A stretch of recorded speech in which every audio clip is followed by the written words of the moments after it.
Hi ಎಲ್ಲರಿಗೂ ನಮಸ್ತೆ, welcome back to my channel. ಎಲ್ಲರೂ ಹೇಗಿದ್ದೀರಾ? ಎಲ್ಲರೂ ಚೆನ್ನಾಗಿದ್ದೀರಾ ಅಂತ ಅಂದ್ಕೊಂಡಿದ್ದೀನಿ. ಬನ್ನಿ, ಇವತ್ತು ಬೆಳಗ್ಗೆಯಿಂದನೇ ಬ್ಲಾಗ್ ಸ್ಟಾರ್ಟ್ ಮಾಡ್ತಾಯಿದ್ದೀನಿ. ಇವತ್ತು ಸಂಕ್ರಾಂತಿ ಹಬ್ಬ ಇದೆ ಅಲ್ವಾ, ಹಾಗಾಗಿ ಬೆಳಗ್ಗೆನೇ ಎದ್ದು ಸ್ವಲ್ಪ ಫ್ರೆಶ್ ಅಪ್ ಆಗಿ ಉಪ್ಪಿಟ್ಟನ್ನು ಮಾಡ್ತಾಯಿದ್ದೀನಿ. ಬೇಗ ಆಗುವಂಥ ತಿಂಡಿ ಅಂದರೆ ಉಪ್ಪಿಟ್ಟು. ವಾರದಲ್ಲಿ ಒಂದಿನ ಅಂದರೆ ಸಂಡೇ ಇದ್ದೇ ಇರುತ್ತೆ ನಮ್ಮ ಮನೆಯಲ್ಲಿ ಉಪ್ಪಿಟ್ಟು. ಹಾಗಾಗಿ ಉಪ್ಪಿಟ್ಟನ್ನು ಮಾಡ್ತಾಯಿದ್ದೀನಿ ಬೆಳಗಿನ ತಿಂಡಿಗೆ. ಬನ್ನಿ, ಇವತ್ತಿನ ದಿನಚರಿ ಹೇಗಿರುತ್ತೆ ಅಂತ ನೋಡೋಣ. ಮೊದಲಿಗೆ ನಾನು ರವೆನ ಹುರ್ಕೊಳ್ತಾ ಇದ್ದೀನಿ. ಒಂದು ಸ್ಪೂನು ಎಣ್ಣೆನ ಹಾಕಿ ಚೆನ್ನಾಗಿ ಹುರ್ಕೊಳ್ತಾ ಇದ್ದೀನಿ. ಹುರಿದಾದ ನಂತರ 1-2 ಸ್ಪೂನಷ್ಟು ಎಣ್ಣೆನ ಹಾಕಿ ಒಗ್ಗರಣೆನ ಕೊಡ್ತಾಯಿದ್ದೀನಿ.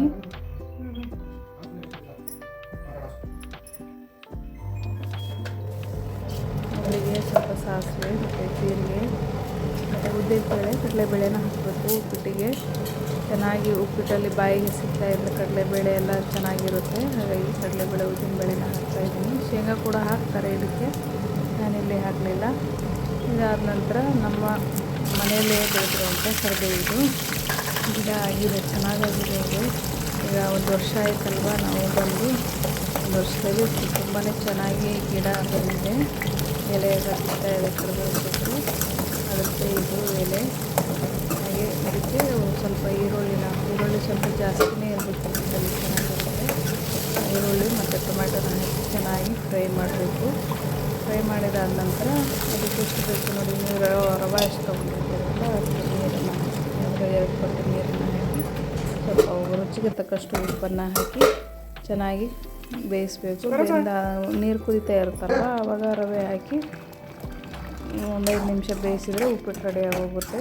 ಉಪ್ಪಿಟ್ಟು ಕೂಡ ರೆಡಿ ಆಯಿತು. ನಾವೆಲ್ಲರೂ ತಿಂಡಿನ ತಿಂದಾದ ನಂತರ ಸ್ವಲ್ಪ ಹೊರಗಡೆ ಕೆಲಸ ಇತ್ತು, ಅದನ್ನೆಲ್ಲ ಮುಗಿಸಿ ಮತ್ತು ಮನೆಯಲ್ಲೂ ಕೂಡ ಇವತ್ತು ಹಬ್ಬ ಅಲ್ವಾ, ಹಾಗಾಗಿ ಸ್ವಲ್ಪ ಶೇಂಗಾ ಹೋಳಿಗೆ ಕೂಡ ಮಾಡೋದಿದೆ, ಎಲ್ಲ ರೆಡಿ ಮಾಡ್ಕೊಳ್ಬೇಕು. ಮನೆಯವರಿಗೆ ತಿಂಡಿ ಬಾಳೆ ಎಲೆ ಇತ್ತು, ಅದರಲ್ಲೇ ತಿಂಡಿ ಹಾಕಿ ಕೊಡ್ತಾಯಿದ್ದೀನಿ. ಮತ್ತು ಬಾಳೆ ಎಲೆ ಇದ್ದರೆ ಮತ್ತು ಬೇರೆ ಪ್ಲೇಟಲ್ಲಿ ತಿಂಡಿ ತಿನ್ನಲಿಕ್ಕೆ ಅಷ್ಟು ಇದು ಅನಿಸೋದಿಲ್ಲ. ಬಾಳೆ ಎಲೆ ಇತ್ತಲ್ವ, ಅದರಲ್ಲೇ ತಿಂಡಿನ ಮಾಡಿದ್ವಿ. ಮಾಡಿದಾದ ನಂತರ ಹೊರಗಡೆ ಎಲೆ ಬಳ್ಳಿ ಇತ್ತು, ಅದಕ್ಕೆ ಸ್ವಲ್ಪ ಸಪೋರ್ಟ್ ಕೊಡಬೇಕು ಹೇಳಿ ಒಂದು ಉದ್ದಿನ ಕೋಲನ್ನು ತಂದು ಮನೆಯವರು ನೆಟ್ಟು ಅದಕ್ಕೆ ಸಪೋರ್ಟ್ ಕೊಡ್ತಾ ಇದ್ದಾರೆ ಎಲೆ ಬಳ್ಳಿಗೆ. ನೋಡಿ ಎಷ್ಟು ಚೆನ್ನಾಗಿ ಹೂವೆಲ್ಲ ಬಿಟ್ಟಿದೆ. ದಾಸವಾಳ ಹೂವು ಮತ್ತು ಗುಲಾಬಿ ಹೂವು, ಸ್ವಲ್ಪ ಪಾಲಕ್ ಸೊಪ್ಪು ಕೂಡ ಆಗಿದೆ, ಸ್ವಲ್ಪ ಕೊತ್ತಂಬರಿ, ಪಾಲಕ್ ಸೊಪ್ಪು ಹಾಗೆ ಪುದೀನ ಎಲ್ಲ ಸ್ವಲ್ಪ ಹಾಕ್ಕೊಂಡಿದ್ದೀವಿ ಮನೆಗೆ ಬೇಕಾಗಿರುವಂಥದ್ದು. ಮತ್ತು ಕಳೆ ಎಲ್ಲ ತೆಗೆದ್ರು ನಮ್ಮ ಮನೆಯವರು ಸ್ವಲ್ಪ. ಆಮೇಲೆ ಹೊರಗಡೆ ಕೆಲಸ ಎಲ್ಲ ಮುಗಿಸಿ ಫ್ರೆಶ್ ಅಪ್ ಆಗಿ ಈಗ ದೇವ್ರ ಮನೆ ಬಾಗಿಲಿಗೆ ರಂಗೋಲಿನ ಹಾಕ್ತಾಯಿದ್ದೀನಿ. ನನಗೆ ಅಷ್ಟು ಚೆನ್ನಾಗಿ ರಂಗೋಲಿ ಹಾಕಲಿಕ್ಕೆ ಬರೋದಿಲ್ಲ, ಅದರಲ್ಲಿ ಮೀಡಿಯಮ್ ಹಾಕ್ತೀನಿ. ಅಂದರೆ ಈ ಡಿಸೈನು ತುಂಬಾ ಚೆನ್ನಾಗಿ ಕಾಣುತ್ತೆ ಇದಕ್ಕೆ ಬಾಗಿಲಿಗೆ, ಹೊಸಲಿಗೆ. ನಾನು ಯೂಟ್ಯೂಬಲ್ಲಿ ನೋಡಿದ್ದೆ ಇದನ್ನು, ಹಾಗಾಗಿ ಈ ಡಿಸೈನನ್ನು ಹಾಕ್ತಾಯಿದ್ದೀನಿ. ಸಿಂಪಲ್ ಆಗಿದೆ ಡಿಸೈನು, ಬೇಗ ಕೂಡ ಹಾಕ್ಕೊಳ್ಬೋದು.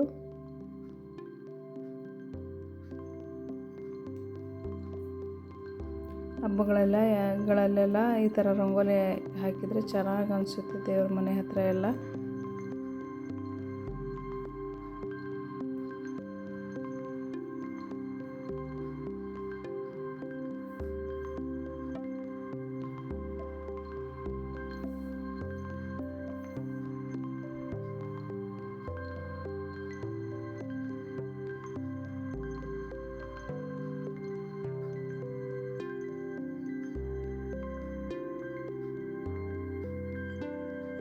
ರಂಗೋಲಿ ಎಲ್ಲ ಹಾಕಿದಾದ ನಂತರ ನಮ್ಮ ಮನೆಯವರೆಲ್ಲ ಪೂಜೆಗೆಲ್ಲ ರೆಡಿ ಮಾಡ್ಕೊಳ್ತಾಯಿದ್ರು, ಮಗಳು ಮತ್ತು ಮನೆಯವರೆಲ್ಲ.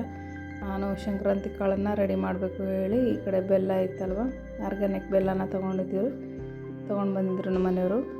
ಅದನ್ನೇ ಈಗ ಕಟ್ ಮಾಡ್ಕೊಳ್ತಾ ಇದ್ದೀನಿ ಸಣ್ಣ ಸಣ್ಣ ಪೀಸ್ಗಳನ್ನಾಗಿ. ಈ ಕುಟ್ಗಿ ಬೆಲ್ಲ ಇರುತ್ತಲ್ವ, ಅದನ್ನು ಕಟ್ ಮಾಡಿ ಒಂದು ದಿನ ಒಣಗಿಸ್ಕೊಂಡ್ರೆ ಬಿಸಿಲಲ್ಲಿ ಚೆನ್ನಾಗಿರುತ್ತೆ. ಕುಟ್ಗೆ ಬೆಲ್ಲ ಸಿಗಲಿಲ್ಲ, ಹಾಗಾಗಿ ಈ ಬೆಲ್ಲನೇ ಹಾಕ್ತಾಯಿದ್ದೀನಿ. ಮತ್ತು ಒಣ ಕೊಬ್ಬರಿ, ಅದರ ಮೇಲಿಂದ ಸಿಪ್ಪೆಯನ್ನು ತೆಗೆದು ಈ ಥರ ಸಣ್ಣದಾಗಿ ಹಚ್ಕೊಳ್ತಾಯಿದ್ದೀನಿ. ಇದಾದ ನಂತರ ಶೇಂಗಾ ಬೀಜ ಹುರಿಬೇಕಲ್ವ, ಅದು ಸ್ವಲ್ಪ ಜಾಸ್ತಿನೇ ಹುರ್ಕೊಳ್ತಾಯಿದ್ದೀನಿ. ಆಮೇಲೆ ಶೇಂಗಾ ಹೋಳಿಗೆಗೂ ಕೂಡ ಆಗುತ್ತೆ ಹೇಳಿ 2ಕ್ಕೂ ಒಂದೇ ಸಲ ಶೇಂಗಾ ಬೀಜನ ಹುರ್ಕೊಳ್ತಾಯಿದ್ದೀನಿ. ಲೋ ಫ್ಲೇಮಲ್ಲಿ ಶೇಂಗಾ ಬೀಜನ ಹುರಿದ್ಕೊಳ್ಳೋದ್ರಿಂದ ಚೆನ್ನಾಗಿ ಹುರಿಯುತ್ತೆ, ಒಳಗೆಲ್ಲ ಚೆನ್ನಾಗಿ ಹುರ್ಕೊಂಡು ಬರುತ್ತೆ. ಸ್ವಲ್ಪ ಜಾಸ್ತಿ ಫ್ಲೇಮ್ ಇಟ್ಟರೆ ಮೇಲುಗಡೆ ಕಪ್ಪಾಗಿಬಿಡುತ್ತೆ ಬೇಗ. ಚೆನ್ನಾಗಿ ಲೋ ಫ್ಲೇಮಲ್ಲಿ ಹುರ್ಕೊಳ್ತಾ ಇದ್ದೀನಿ.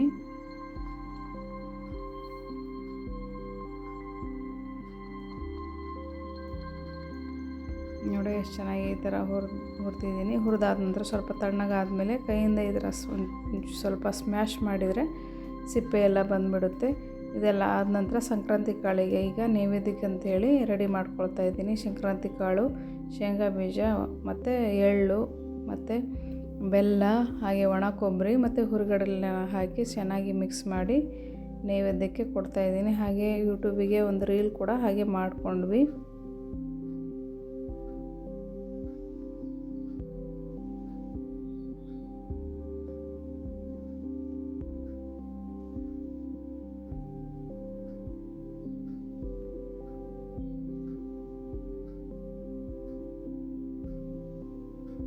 ಹಾಗೆ ದೇವ್ರ ಮನೆಯಲ್ಲಿ ನೈವೇದ್ಯನ ಇಟ್ಟು ಪೂಜೆನ ಮಾಡ್ತಾಯಿದ್ದಾರೆ ಮನೆಯವ್ರೀಗ.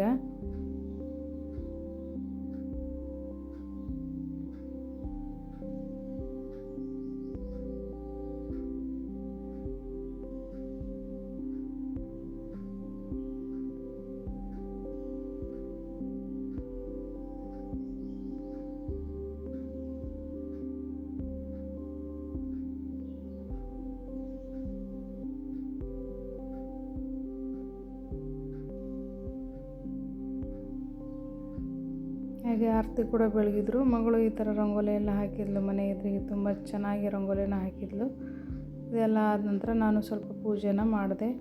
ಪೂಜೆ ಎಲ್ಲ ಆದ ನಂತರ ಅಡುಗೆಗೆ ರೆಡಿ ಮಾಡ್ಕೊಳ್ಬೇಕಲ್ವ. ಈಗ ಹೆಸರು ಕಾಳು ಪಲ್ಯ, ಹಾಗೆ ಬೇಳೆ ಸಾರು, ಹೋಳಿಗೆ, ಅನ್ನ ಮಾಡಬೇಕು. ಆ ಹೆಸರು ಕಾಳನ್ನು ಒಂದೆರಡು ಸಲ ತೊಳೆದು ಒಂದೆರಡು ಲೋಟ ನೀರನ್ನು ಹಾಕಿ ಒಲೆ ಮೇಲೆ ಇಡ್ತಾಯಿದ್ದೀನಿ ಬೇಯಲಿಕ್ಕೆ. ಹಾಗೆ ಮತ್ತೊಂದು ಕಡೆ ಅನ್ನ ಮತ್ತು ಸಾಂಬಾರು ಒಂದೇ ಸಲ ಆಗಿಬಿಟ್ರೆ ಬೇಗ ಆಗಿಬಿಡುತ್ತೆ ಹೇಳಿ ಒಂದೇ ಕುಕ್ಕರಲ್ಲಿ ಒಂದು ಪಾತ್ರೆಯಲ್ಲಿ ಅಕ್ಕಿನ ಇಡ್ತಾಯಿದ್ದೀನಿ. ಮತ್ತೊಂದು ಬಾಕ್ಸಲ್ಲಿ ಬೇಳೆ ಮತ್ತು ಹಾಗೆ ತರಕಾರಿ, ಬೀನ್ಸು, ಆಲೂಗಡ್ಡೆ, ಟೊಮೆಟೊ ಎಲ್ಲ ಹಾಕಿ ಕುಕ್ಕರಲ್ಲಿ ಇಡ್ತಾಯಿದ್ದೀನಿ. ಇದು ಟೈಮ್ ಸೇವ್ ಆಗುತ್ತೆ ಮತ್ತು ಗ್ಯಾಸು ಕೂಡ ಸೇವ್ ಆಗುತ್ತೆ. ಒಂದೇ ಸಲಕ್ಕೆ ಎರಡೆರಡು ಆಗಿಬಿಡುತ್ತೆ. 3 ಬಾಕ್ಸ್ ಇದ್ದರೆ 3 ಬಾಕ್ಸಲ್ಲೂ ಮತ್ತೊಂದು ಏನಾದರೂ ಪಲ್ಯಕ್ಕೆ ಏನಾದರೂ ಬೇಯಿಸೋದಿದ್ರೆ ಇಟ್ಕೊಳ್ಬೋದು. 3 ಒಂದೇ ಸಲ ಹಾಕ್ಬಿಡುತ್ತೆ, ಪಲ್ಯ, ಸಾರು ಮತ್ತು ಅನ್ನ ಎಲ್ಲ. ಇದು ಒಲೆ ಮೇಲೆ ಎರಡು ಕಡೆ ಒಲೆ ಮೇಲೆ ಕುಕ್ಕರನ್ನು ಇಟ್ಟು ಈಗ ಮೈದಾ ಹಿಟ್ಟನ್ನು ಕಣಕಕ್ಕೆ ಹೇಳಿ ಕಲಿಸ್ಕೊಳ್ತಾ ಇದ್ದೀನಿ. ಅಡುಗೆ ಆಗೋಷ್ಟರಲ್ಲಿ ಚೆನ್ನಾಗಿ ನೆಂದುಬಿಡುತ್ತೆ ಹೇಳಿ ಮೈದಾ ಹಿಟ್ಟನ್ನು ಕಲಿಸ್ಕೊಂಡು ಇಟ್ಕೊಳ್ತಾ ಇದ್ದೀನಿ. ಸ್ವಲ್ಪ ಇದಕ್ಕೆ ಚಿರೋಟಿ ರವೆ ಕೂಡ ಹಾಕ್ತಾಯಿದ್ದೀನಿ, ಚೆನ್ನಾಗಾಗುತ್ತೆ ಚಿರೋಟಿ ರವೆ ಹಾಕೋದ್ರಿಂದ. ಹಾಕಿ ಚೆನ್ನಾಗಿ ಸ್ವಲ್ಪ ಒಂದು ಪಿಂಚಷ್ಟು ಉಪ್ಪನ್ನು ಹಾಕಿ ಮಿಕ್ಸ್ ಮಾಡಿ ಇಡಬೇಕು. ಈಗ ಹೂರಣಕ್ಕೆ ಬೆಲ್ಲನ ತಗೊಳ್ತಾ ಇದ್ದೀನಿ. ಬೆಲ್ಲನ ಈ ಥರ ಚೆನ್ನಾಗಿ ಕಟ್ ಮಾಡ್ಕೊಳ್ತಾ ಇದ್ದೀನಿ. ಈ ಥರ ಕಟ್ ಮಾಡೋದ್ರಿಂದ ಬೇಗನೆ ಕರಗಿಬಿಡುತ್ತೆ ಬೆಲ್ಲ. ಈಗ ಒಂದು ಬಾಣಲೆಗೆ ಬೆಲ್ಲನ ಹಾಕಿ ಒಂದು ಅರ್ಧ ಲೋಟದಷ್ಟು ನೀರು ಹಾಕಿ ಚೆನ್ನಾಗಿ ಪಾಕ ಮಾಡ್ಕೊಳ್ಬೇಕು.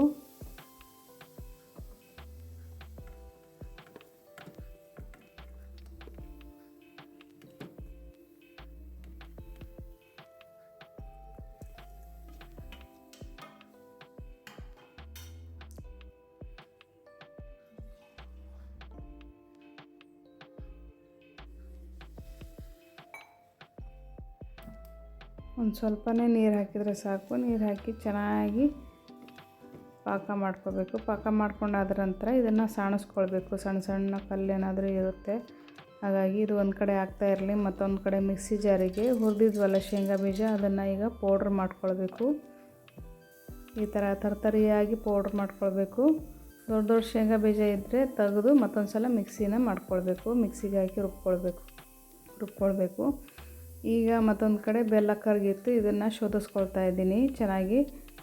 ಇದರಲ್ಲಿ ಎಂಥ ಚೆನ್ನಾಗಿರೋ ಬೆಲ್ಲ ತೊಗೊಂಡ್ರೂ ಕೂಡ ಅದರಲ್ಲಿ ಕಲ್ಲು, ಕಸ, ಕಡ್ಡಿ ಇದ್ದೇ ಇರುತ್ತೆ. ಹಾಗಾಗಿ ಈ ಥರ ಶೋಧಿಸ್ಕೊಳ್ಳೋದ್ರಿಂದ ಬಂದುಬಿಡುತ್ತೆ, ಚೆನ್ನಾಗಾಗುತ್ತೆ ಹೋಳಿಗೆ. ಈ ಥರ ಶೋಧಿಸ್ಕೊಂಡಾದ ನಂತರ ಈಗ ಪಾಕ ಒಂದೇಳೆ ಪಾಕ ಬಂದರೆ ಸಾಕು. ನೋಡಿ ಈ ಥರ ಒಂದೇಳೆ ಪಾಕ ಬರಬೇಕು. ಒಂದೇಳೆ ಪಾಕ ಬಂದಾದ ನಂತರ ಪೌಡ್ರ್ ಮಾಡ್ಕೊಂಡಿದ್ವಲ್ಲ ಶೇಂಗಾ ಬೀಜದ ಪೌಡರು, ಅದನ್ನು ಹಾಕಿ ಚೆನ್ನಾಗಿ ಮಿಕ್ಸ್ ಮಾಡಬೇಕು. ಇದಕ್ಕೀಗ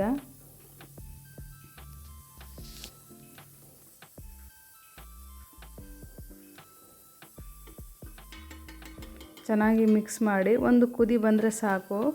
ನೋಡಲಿಕ್ಕೆ ತೆಳ್ಳಗೆ ಕಾಣುತ್ತೆ. ಆಮೇಲೆ ತಣ್ಣಗಾದ ನಂತರ ಸ್ವಲ್ಪ ಗಟ್ಟಿಯಾಗುತ್ತೆ ಹೂರಣ. ಈ ಥರ ನೀವು ಹೋಳಿಗೆ ಮಾಡಿ ಇಟ್ಕೊಂಡ್ರೆ ಒಂದು 15 ದಿನ ಇಟ್ಕೊಳ್ಬೋದು. ಇದು ಹೆಲ್ದಿಗೂ ಕೂಡ ತುಂಬಾ ಒಳ್ಳೆಯದು. ರಕ್ತ ಕಡಿಮೆ ಇರೋರಿಗೆಲ್ಲ ಈ ಥರ ಶೇಂಗಾ ಬೀಜ ಮತ್ತು ಬೆಲ್ಲ ಹಾಕಿ ಹೋಳಿಗೆ ಮಾಡಿ ಕೊಡೋದ್ರಿಂದ ಐರನ್ ಕಂಟೆಂಟ್ ಅಲ್ವಾ, ಹಾಗಾಗಿ ಚೆನ್ನಾಗಾಗುತ್ತೆ.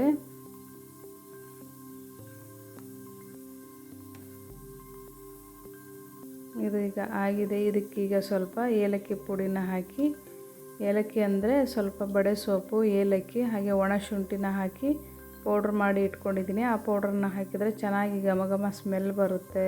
ಹೋಳಿಗೆ ತಿನ್ನಲಿಕ್ಕೂ ಕೂಡ ತುಂಬಾ ಟೇಸ್ಟ್ ಆಗುತ್ತೆ. ಇದಾದ ನಂತರ ಕುಕ್ಕರು ಸಿಟಿ ಬಿಟ್ಟಿತ್ತು. ಪಲ್ಯ ಮತ್ತು ಸಾಂಬಾರು ಒಗ್ಗರಣೆ ಹಾಕಿ ಹೋಳಿಗೆ ಮಾಡಬೇಕು. ಈಗ ಪಲ್ಯ ಒಗ್ಗರಣೆ ಹಾಕ್ತಾಯಿದ್ದೀನಿ. ಒಗ್ಗರಣೆಗೆ ಎಣ್ಣೆ, ಸಾಸಿವೆ, ಬೆಳ್ಳುಳ್ಳಿ, ಈರುಳ್ಳಿನ ಹಾಕಿ ಟೊಮೆಟೊ ಹಾಕಿ ಸ್ವಲ್ಪ ಖಾರದ ಪುಡಿ, ಸ್ವಲ್ಪ ಗರಂ ಮಸಾಲೆ, ಅರಿಶಿನ ಪೌಡರನ್ನು ಹಾಕಿ ಕಾಳನ್ನು ಹಾಕಿ ಚೆನ್ನಾಗಿ ಮಿಕ್ಸ್ ಮಾಡಿ ಸ್ವಲ್ಪ ಕಾಯಿ ತುರಿ ಹಾಕಿ ಸ್ವಲ್ಪ ಬೇಯಿಸಿದರೆ ಕಾಳು ಪಲ್ಯ ರೆಡಿ ಆಗೋಯಿತು. ಮತ್ತೊಂದು ಕಡೆ ಸಾಂಬಾರಿಗೆ ರೆಡಿ ಮಾಡಬೇಕು.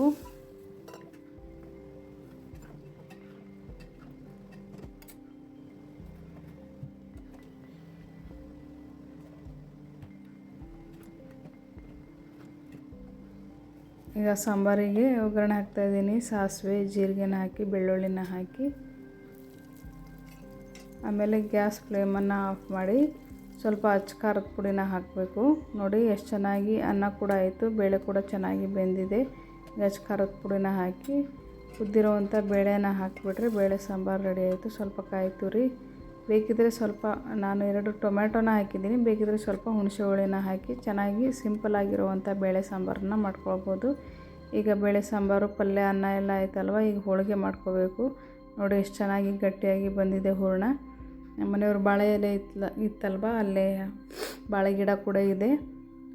ಬಾಳೆ ಎಲೆನ ತೊಗೊಂಡು ಬಂದಾದ ನಂತರ ಸ್ವಲ್ಪ ತೊಳೆದು ಗ್ಯಾಸ್ ಮೇಲೆ ಅಂದರೆ ಒಲೆ ಮೇಲಿಟ್ಟು ಸ್ವಲ್ಪ ಫ್ಲೇಮಲ್ಲಿ ಬಿಸಿ ಮಾಡಿಕೊಂಡ್ರೆ ಚೆನ್ನಾಗಾಗುತ್ತೆ. ಕವರ್ಗಿಂತ ಇದೇ ಬೆಸ್ಟ್ ಅನಿಸುತ್ತೆ ನನಗೆ. ಬಟರ್ ಪೇಪರ್ ಇರುತ್ತಲ್ವ, ಅದಕ್ಕಿಂತ ಇದೇ ಬಾಳೆ ಎಲೆನೇ ತುಂಬ ಚೆನ್ನಾಗಾಗುತ್ತೆ. ಮತ್ತು ಹಪ್ಪಳ ಪ್ರೆಸರ್ ಇರುತ್ತಲ್ವ, ಅದರಲ್ಲಿ ಹೋಳಿಗೆನ ಮಾಡ್ತಾಯಿದ್ದೀನಿ.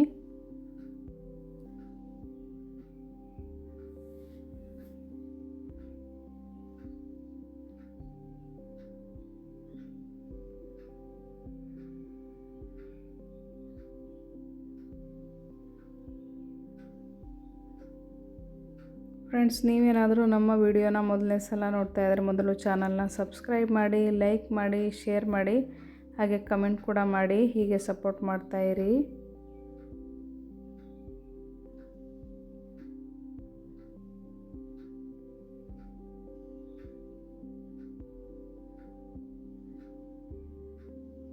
ಹಿಂದ್ಗಡೆ ಸ್ವಲ್ಪ ಜಾಗ ಬಿಟ್ಕೊಂಡಿದ್ದೀವಿ ಈ ಥರ ಅಡುಗೆ ಎಲ್ಲ ಮಾಡಲಿಕ್ಕೆ ಚೆನ್ನಾಗಾಗುತ್ತೆ ಹೇಳಿ. ಮತ್ತು ಸುಮಾರು ಭಾಳ ಜನ ಆದರೆ ಇಲ್ಲೇ ಅಡುಗೆ ಮಾಡಿ ಊಟ ಮಾಡಲಿಕ್ಕೂ ಕೂಡ ತುಂಬಾ ಚೆನ್ನಾಗಾಗುತ್ತೆ. ನೋಡಿ, ಹಪ್ಪಳ ಪ್ರೆಸರ್ ಇರುತ್ತಲ್ವ, ಈ ಥರ ಹಾಕಿಬಿಟ್ಟು ಒಂದು ಸಲ ಪ್ರೆಸ್ ಮಾಡಿದರೆ ಹೋಳಿಗೆ ಚೆನ್ನಾಗಿರೋವಂಥ ಹೋಳಿಗೆ ಆಗಿಬಿಡುತ್ತೆ. ಬೇಕಿದ್ರೆ ಮತ್ತೆ ನಾವು ಕೈಯಿಂದ ತಳ್ಳಗೆ ಮಾಡ್ಕೋಬೋದು, ಚೆನ್ನಾಗಾಗುತ್ತೆ ಹೋಳಿಗೆ.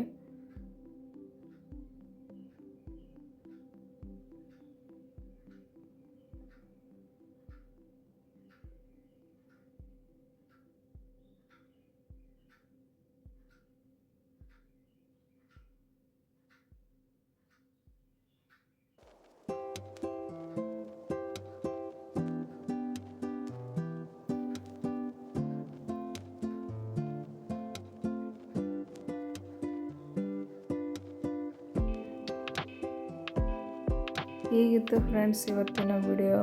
ಇದು ಹೋಳಿಗೆ ಆದ ನಂತರ ಎಲ್ಲರೂ ಸೇರಿ ಊಟನ ಮಾಡಿದ್ವಿ. ಊಟ ಆದ ನಂತರ ಎಲೆ ಅಡಿಕೆ ತಿಂದು ದಿನಚರಿನ ಮುಗಿಸಿದ್ವಿ. ಹೀಗಿತ್ತು ಫ್ರೆಂಡ್ಸ್ ಇವತ್ತಿನ ದಿನ, ಚೆನ್ನಾಗೇ ಹೋಯಿತು.